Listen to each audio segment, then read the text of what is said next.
What if the loudest voice in your life was your own? And what if it never shut up? Right now, somewhere in your skull, there's a commentator narrating your existence in real time, questioning every move, replaying every mistake, rehearsing disasters that'll never happen. You didn't ask for this. You can't fire them. Welcome to overthinking, where your brain becomes a prison guard and you're both the prisoner and the architect of your own cell.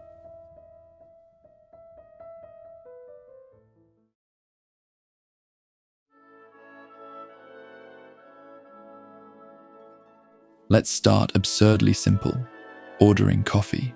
Most people do this in seconds. You? It's an existential crisis with foam on top. Do I get my usual? What if I'm missing something better? What if the barista judges me? What if I mispronounce macchiato and everyone behind me witnesses my linguistic execution? There's this old paradox, Buridan's ass. A donkey stands between two identical bales of hay, can't choose, starves to death. That's us, except we're drowning in 1,000 bales, each one whispering promises and threats. We're not free, we're paralyzed by freedom itself. Every choice feels apocalyptic, like choosing oat milk over almond might somehow derail our entire trajectory. Then you send a text, hit send, immediate autopsy. Why did I phrase it that way? Did the period sound angry? Should I have used an exclamation point? Too enthusiastic? Not enough.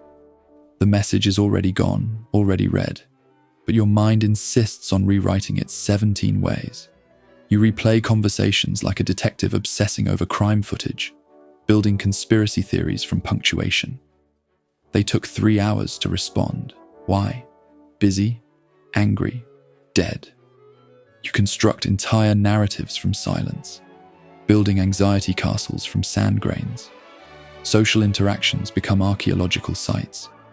After every conversation, you excavate each word, pause, micro-expression. Did they laugh genuinely or politely? When they said interesting, did they mean fascinating or please stop talking?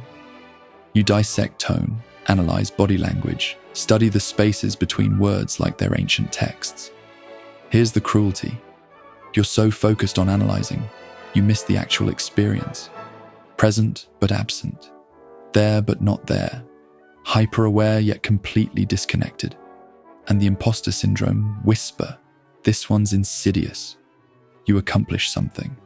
Project completed, compliment received, goal crushed. Within seconds, they don't mean it. They're just being nice. They don't know the real you. You got lucky. Eventually, they'll discover you're a fraud. Success becomes evidence, not of competence, but of successful deception. Every achievement is a ticking bomb, bringing you closer to the moment everyone realizes you're a fake. You don't celebrate victories. You audit them, searching for flaws in the win itself. This is the daily maze, constructed entirely from your own thoughts. Every turn leads to another question, another doubt, another exhausting analysis. The maddening part, you know you're doing it. You're aware of the absurdity, but can't stop. The mind that questions everything questions its own questioning, creating infinite loops of meta-anxiety. Welcome to the paradox of self-awareness. Knowing you're trapped doesn't set you free.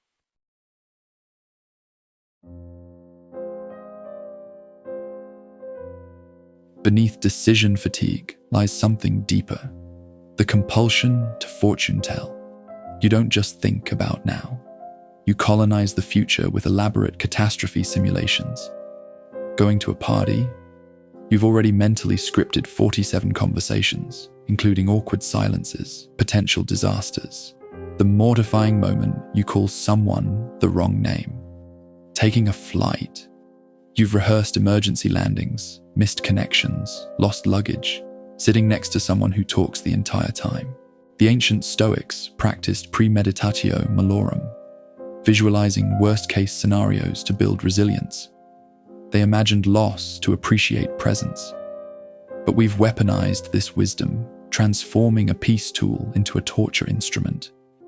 We visualize catastrophe, not to accept it, but to prevent it, control it. Prepare for every possible permutation of reality. Here's what the Stoics knew that we forgot. Preparation has limits. No amount of mental rehearsal makes an uncontrollable universe controllable. We're not building resilience. We're building anxiety fortresses that collapse the moment real life arrives with its beautiful, terrifying unpredictability. Then there's the mind reading, the exhausting work of interpreting every subtle cue. Someone crosses their arms during your presentation. Your mind screams, they hate it. They're closed off. They're judging you. Never mind, they might be cold or tired or just comfortable that way. You've become a detective of micro-expressions, a forensic analyst of tone shifts, a scholar of the unsaid. Every interaction becomes a puzzle where you're desperately reading between lines that might not exist. You personalize everything. Friend cancels plans.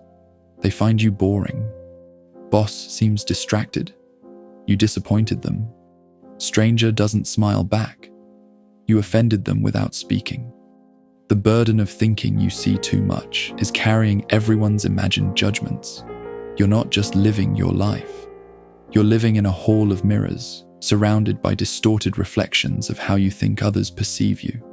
And the quiet moments that aren't quiet, these might be cruelest. You walk through a park hoping for peace. Trees are beautiful, air is fresh. The world offers stillness, but your mind fills the silence. Did I send that email?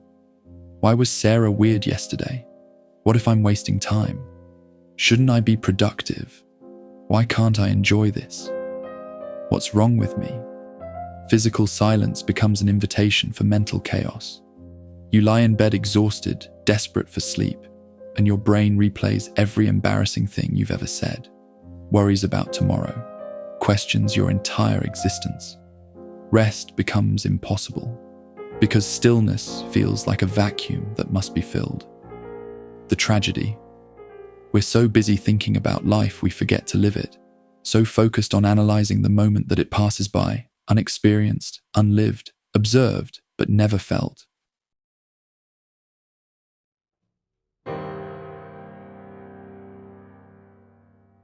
Here's what goes unsaid. This mental churn has unexpected gifts. The mind that tortures you is capable of extraordinary empathy. You notice when someone's struggling before they speak. You sense unspoken tension. You've trained yourself to consider every angle, so you feel deeply, understand complexity, hold space for nuance in a world demanding simplicity. Your overthinking makes you a natural problem solver and innovator. The same engine keeping you up at night generates creative breakthroughs others miss. So how do we find peace? Not by stopping thoughts, that's like stopping the ocean, but by changing our relationship with them. Observe without judgment. Thoughts are clouds passing through sky. You're not the clouds, you're the sky. Set boundaries. Name the traps. This is catastrophizing. This is mind reading. Simply naming them diminishes their power. Ultimately, embrace the journey. Your overthinking isn't a flaw to fix. You're not broken. You're beautifully, exhaustingly human. The peace you seek isn't in a quiet mind. It's in accepting the loud one and choosing your actions anyway.